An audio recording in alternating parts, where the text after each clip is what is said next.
do this. F, minor it, diminish, then back to, and there I did a little blues lick, kind of a minor-y blues lick. I went, and then back to the top, minor it, diminish,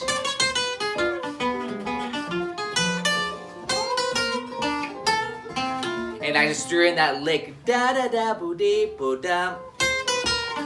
A little bit slower, major. But I think it's really nice to have some sort of method for every song, as some sort of route. I say usually a path that you know, like you're following. You can have a bunch of variations, but I think Django, you'll hear that all the time too. When you analyze it, he always hits that diminished arpeggio. You go, oh, he majored it, he minored it. You know, the lick. It might be that blues for Ike lick.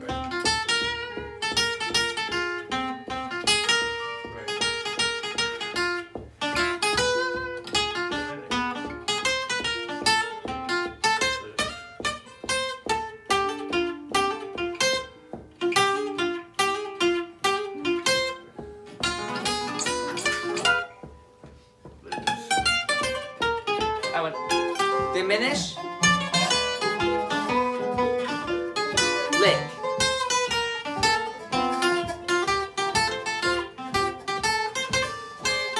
minor,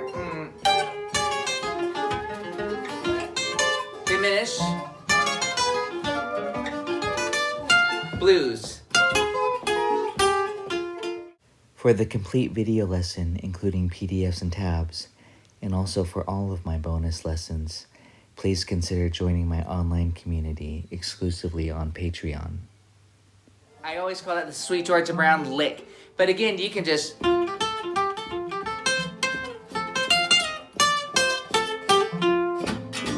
I'm just jamming on little melodies from those 5 notes.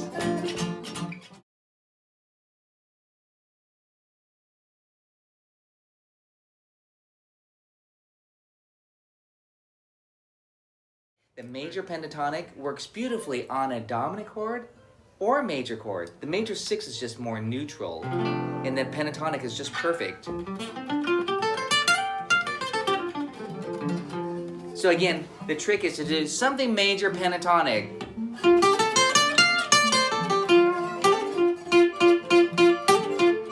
You don't have to blaze through the scale or anything, just be rhythmic and swing. Good, and that's it. That's all you get, 2 measures. It goes by so fast. So make it short and sweet. Good, now the Sweet Georgia Brown trick in action, flat your 3. Now you have this.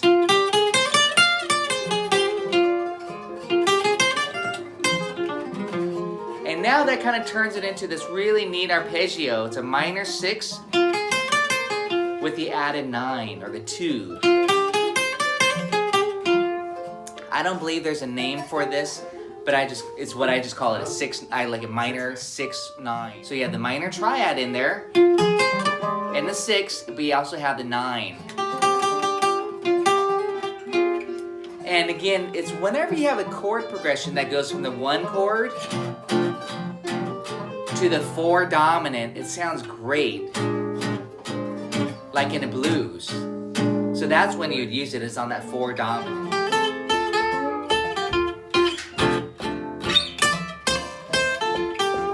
And then minor it.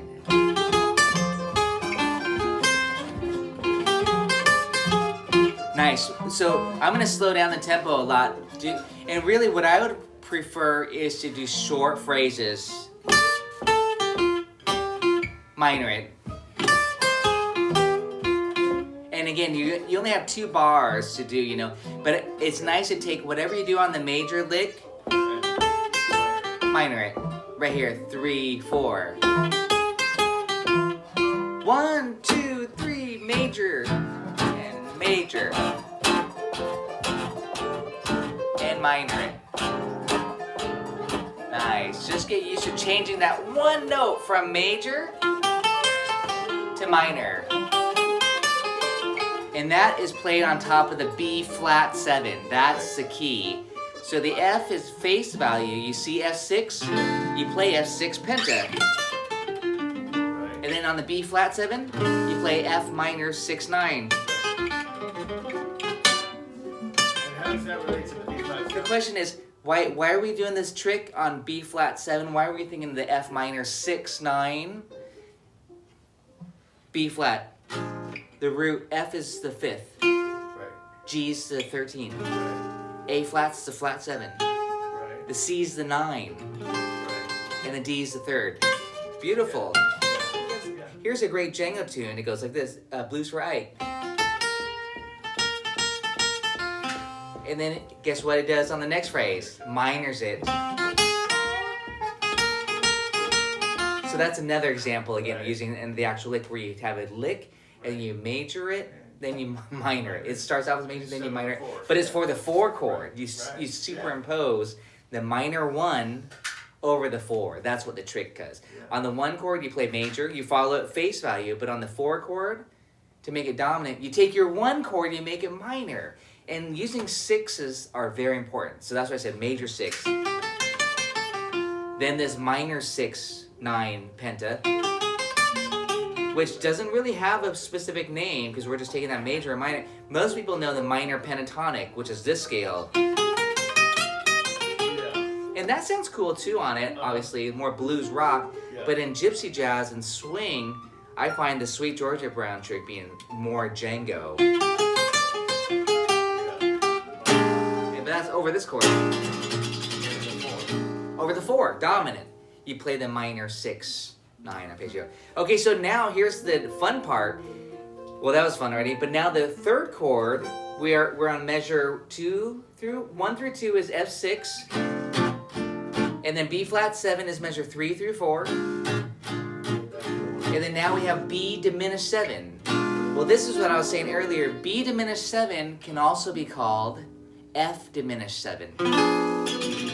They're the same diminished. So if you slid that B, 3 frets is D, 3 frets, you're on F dim. So now for this progression, turn your F from major to minor to diminish, and then back to major, and then you're set. Sharp 4 diminish is like having the 1 chord being diminished. It creates tension. Listen to this, very old school. Listen to this 1 diminish. And listen, major. Listen, diminished. And then major. Isn't that nice? It's just so that by having the 1 chord as a diminished, it's like almost a 5 chord. It builds that tension. Actually, it's more of a subdominant. Minor it. Diminish it. Lick. Major it. Minor it. Diminish it.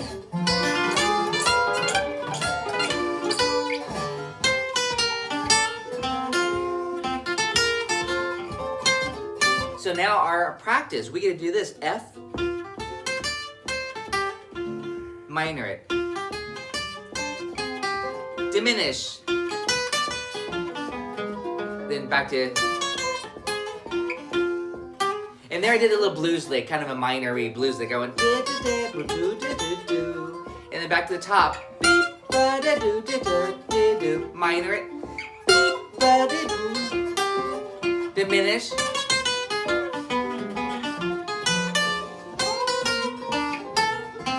and I just threw in that lick, da-da-da-boo-dee-boo-dum.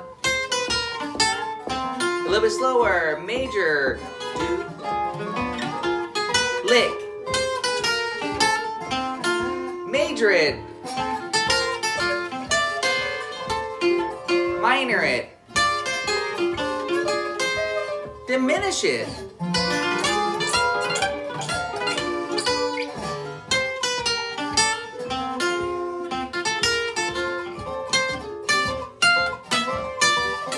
Minor. Diminish. Lick.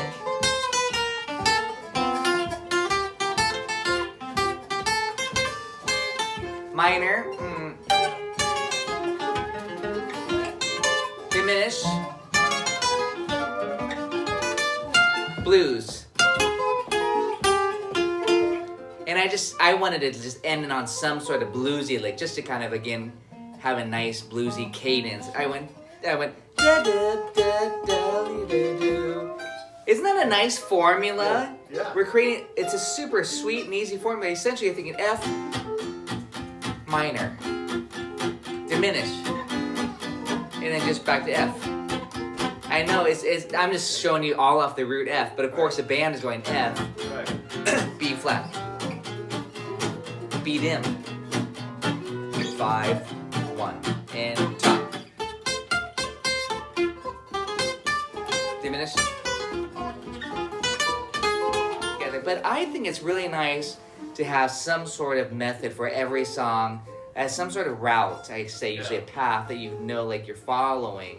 You can have a bunch of variations, but I think Django, you'll hear that all the time too when you analyze. Like he always hits that diminished arpeggio. Oh, he majored it, he minored it. You know, the lick. It might be that blues for Ike lick. Right.